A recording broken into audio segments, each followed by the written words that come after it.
విశాఖపై కొందరు విషయం చెబుతున్నారని మంత్రి గుడివాడ అమర్నాథ్ అన్నారు. విశాఖను పాలనా రాజధానిగా ప్రకటించినప్పటి నుంచి తప్పుడు ప్రచారం చేస్తున్నారని, తట్టెడు మట్టి కూడా వేయకుండా కోర్టుల ద్వారా అడ్డుకుంటున్నారని మండిపడ్డారు. విశాఖ బ్రాండ్ ఇమేజ్ను ఎంత దెబ్బతీయాలని చూసినా ఎగ్జిక్యూటివ్ క్యాపిటల్ వచ్చి తీరుతుందని స్పష్టం చేశారు. దత్తపుత్రుడి మాటలకు భయపడేది లేదని మంత్రి అమర్నాథ్ హెచ్చరించారు. నగరం ఒకటి ఉంది,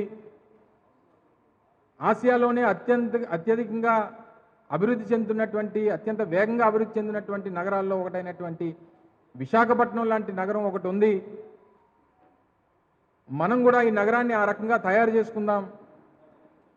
మనం కూడా దేశంలో ఉన్నటువంటి అనేక నగరాలతో టియర్ 1 సిటీస్గా ఉన్నటువంటి ముంబై కానీ, ఢిల్లీ కానీ, చెన్నై కానీ, బెంగళూరు కానీ, హైదరాబాద్ కానీ, కోల్కతా కానీ, ఇటువంటి ప్రధానమైనటువంటి నగరాలతో పోటీ పడగలిగినటువంటి శక్తి విశాఖపట్నం లాంటి నగరానికి ఉంది అన్నటువంటి ఒక నమ్మకంతో, ఒక ఆశతో అందరం కూడా ఉన్నాం.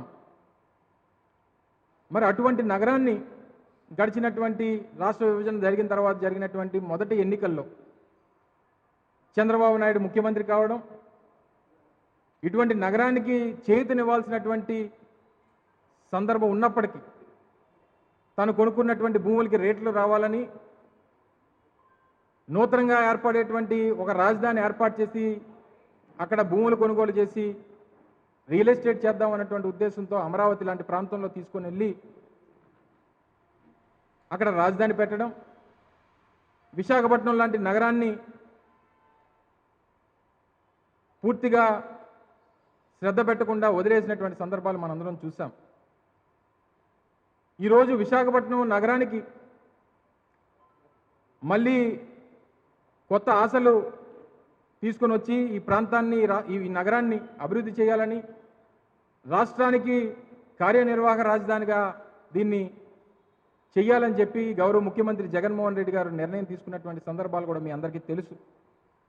దాని మీద కోర్టులకు వెళ్ళి అడ్డంకులు సృష్టించేటువంటి కార్యక్రమాన్ని చేశారు. కొన్ని ప్రాంతాల్లో ఆ 29 గ్రామాలకు చెందినటువంటి రైతులు దానికి అడ్డంకులు సృష్టించేటువంటి కార్యక్రమం చంద్రబాబు నాయుడు గారి ద్వారా చేయడం జరిగింది. ఇదంతా జరిగిన తర్వాత బిల్లుని రిపీల్ చేయడం, మళ్ళీ కొత్త బిల్లు తీసుకొని వచ్చి మళ్ళీ ప్రజల ముందు పెడతామన్నటువంటి మాట కూడా ముఖ్యమంత్రి గారు చెప్పడం జరిగింది అసెంబ్లీ సాక్షిగా. అయితే విశాఖపట్నం తాలూకా బ్రాండ్ ఇమేజ్ని ఏ రకంగా దెబ్బ కొట్టాలనేటువంటి ఒకే ఒక్క ఆలోచనతో చంద్రబాబు నాయుడు గారు నడుం బిగించినటువంటి సంగతి మనందరం కూడా చూస్తూ ఉన్నాం.